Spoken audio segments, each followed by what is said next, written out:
Vaccine delays. On Friday, the federal government announced there will be a temporary delay in the Pfizer vaccine shipment, slowing down supplies to Canada. This comes on top of provinces stretching the vaccine protocols on second doses to get the vaccine in more arms. The question is, will that undermine the efficacy of the vaccine? And with new strains of the virus coming from places like South Africa, the UK, and Brazil, and new modeling showing that Canada is on track to see 796,000 total COVID cases and about 19,600 deaths by January 24th, how urgent is this? Can Canada ramp up the vaccine program? Let's find out right now. Joining me now is the Minister of Procurement, Anita Anand. Minister, always a pleasure to have you on the program. Let's just start with the shipment delay of Pfizer.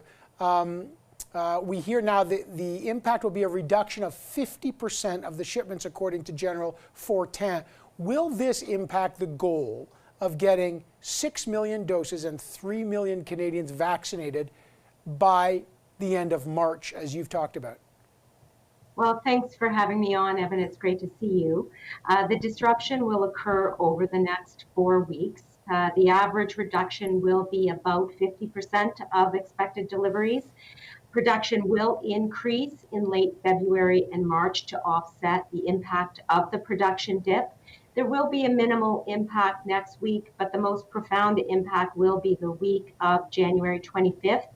Allocations will begin to scale up again in the first 2 weeks of February, and we look to be hitting the 4 million Pfizer dose mark by the end of March. That's what the corporation has told us. The March deadline of 6 million or 3 million Canadians vaccinated, that's on track. So that's still the target. That's still the goal. The delay doesn't affect that.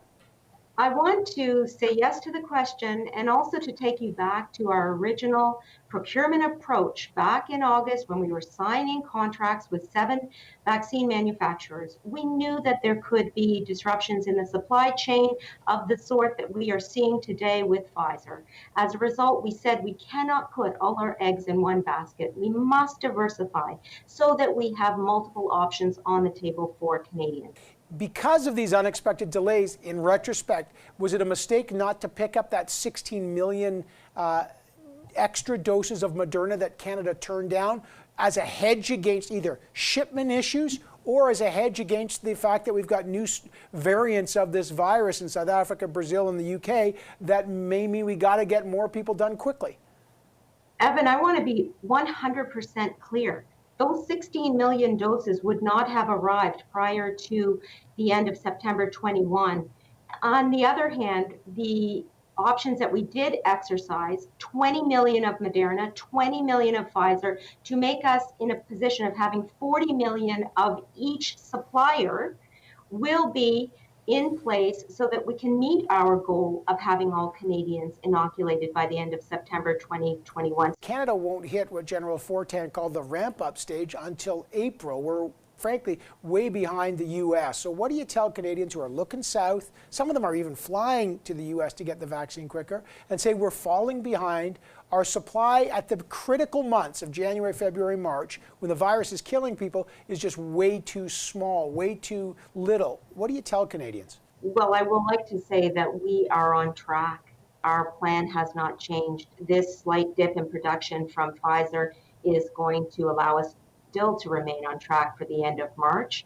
And we are planning our ramp up in the spring. That has always been the plan. We will make sure that all Canadians have access to a vaccine who wish to have access to a vaccine. Did Canada pay the maximum premium to try to get as many vaccines as possible at the highest number? You and I both know, and you know better than anybody, that there was a tiered pricing, that the drug company said, the more you pay, maybe the faster you'll get some. Did Canada pay the maximum premium to try to get the maximum number of doses quickly?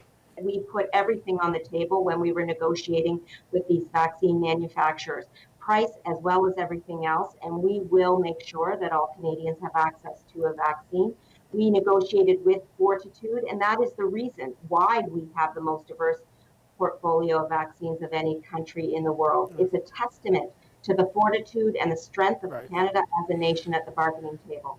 Again, the reason I don't know is because we haven't seen the contracts. As you know, many states in the U.S. have been transparent about theirs, so has Australia. We haven't. So, of course, I don't know what we paid.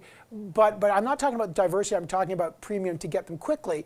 Here's another question for you. When negotiating for the vaccines, did the drug companies simply say, Canada, you've got to prove you can distribute these drugs quickly, and if you can't, we're not going to give you more doses? Was proof of the ability to distribute impactful on the amount of doses Canada receives? There was not a causal relationship between those two items, Evan, but I will say that we, Minister Hajdu and I, assured Pfizer, Moderna, and other vaccine companies that we do have a rollout plan in place and that we are working collaboratively with the provinces and territories to ensure that vaccines can get into the arms of Canadians. And it was based upon that assurance that we were able to secure early doses of Moderna and Pfizer for Canadians. The scarcity issue, and the provinces are saying it. The provinces are saying we need more supplies more quickly, but they're forcing provinces to experiment with off-label protocols. In other words, not following Pfizer and Moderna protocols of waiting between 21 and 28 days between doses. Canada is now advising 42 days. Quebec is talking about up to 90 days. This is clearly, Dr. Fauci said there's no data to support that from the drug companies. Could the fact that Canada is changing the protocol of the vaccination impact your ability to get more supplies from these companies? Will they be hesitant to give Canada more supplies if we are mucking around because of scarcity with the protocols? That has not directly impacted our deliveries to date, but it has been a concern that vaccine corporations have raised with us in our discussions.